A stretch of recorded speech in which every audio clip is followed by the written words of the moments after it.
Gathered at the site of an attack in Yemen on Sunday. This is a missile attack on Palestine Tower.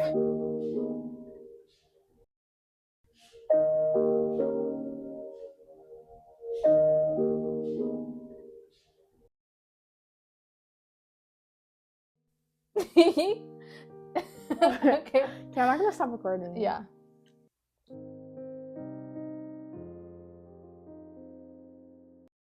I think one form of a modern equivalent to the fire is not necessarily destroying things, but curating our feed. So, for example, algorithms.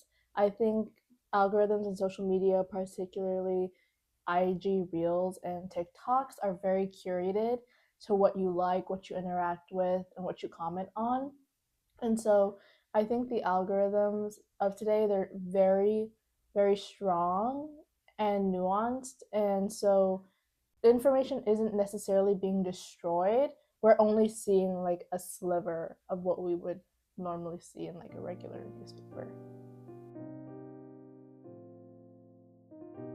Right, so awkward. Why is it so quiet in here? Okay, anyways, I'll just speak. I think like at St. John's, you don't really notice a lot of the censorship that a lot of other schools experience. Like a lot of public schools, they have banned like the books that we read. Like if you look at the list of books banned in a lot of public schools, it's all the books we read here, like Handmaid's Tale, Fahrenheit 451. I don't know, like they're banned because they always have an important message, and like it, like if you don't act a certain way, like this is how the world's gonna be. Like just the society in the Handmaid's Tale, we're already making moves to like move in that direction with like bans on a lot of reproductive rights, stuff like that. And when books like that are banned in schools, it's like you're preventing people from educating themselves and being aware of the possibilities of that reality. The same thing can be said for like Fahrenheit 451. Like no one is like thinking books are gonna get banned. Like it's not a reality to a lot of people. But then you look at schools and they're already banning books.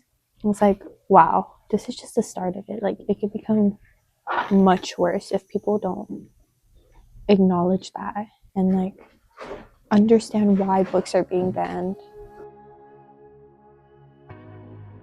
Trump administration they're just taking down websites, and it only really became so prevalent to me when I was trying to do my research paper on, I forget whatever the topic was, but the Trump administration has taken down the website that I was trying to use. She's like, what? It's like, yeah, but it's just like my classmates are having research websites being taken down by our government. I'm like, wow, no, I didn't realize that we were at that point yet.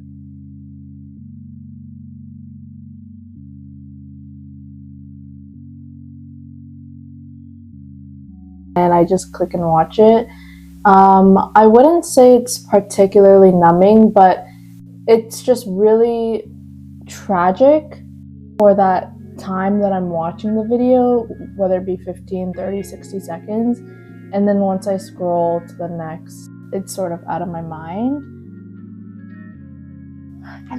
Everything I know definitely comes from social media. A lot of it from TikTok. I also get like specifically with like the war in Palestine. Like my TikTok feed is filled with videos about it. It's like For You page, so it depends on like what you interact with and the type of things you search up. So a lot of people don't even like are not aware of what's going on, and it's always so weird to me because I'm like, it's such a important thing to educate yourself on.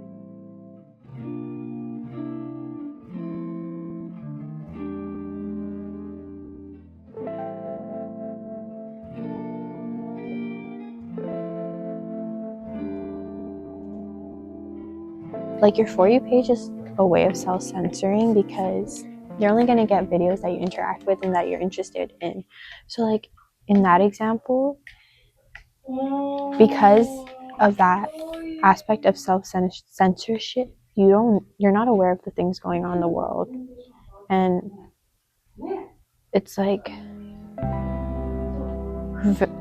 it could be like the most irrelevant thing that you're censoring yourself from, or something so big and important like the Palestinian war, or like the political aspect where they talk about the stuff that is going on in the government right now, especially with Trump in office. Like if you are like using social media in a way where you're kind of avoiding those like sensitive topics or like the taboo topics, you're like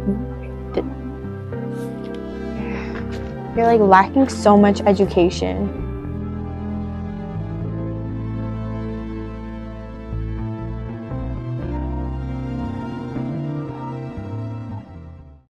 I think like curiosity is a big reason people want to like know more and learn more, because they're curious about something. If you're not interested in finding out more about something, you're not going to make an effort to go past those censorships. So like if you're actually curious about something and you want to learn more about it, it's going to encourage you to make more of an effort. As a student, I think it's important to develop skills of not only critical thinking, but of genuine curiosity. I think the only way you're going to move past censorship is through effort, like putting in effort and like hard work. And if you're not a genuinely curious person, you won't get past the front page or the cover. So I think it's up to us, or up to you as an individual, to actually put in the effort to do your own research, to ask the right people the right questions, and be able to sit in an uncomfortable position or sit in an uncomfortable conversation with something that you may or may not have ever heard of, in order to learn more. So yeah, just get comfortable being uncomfortable.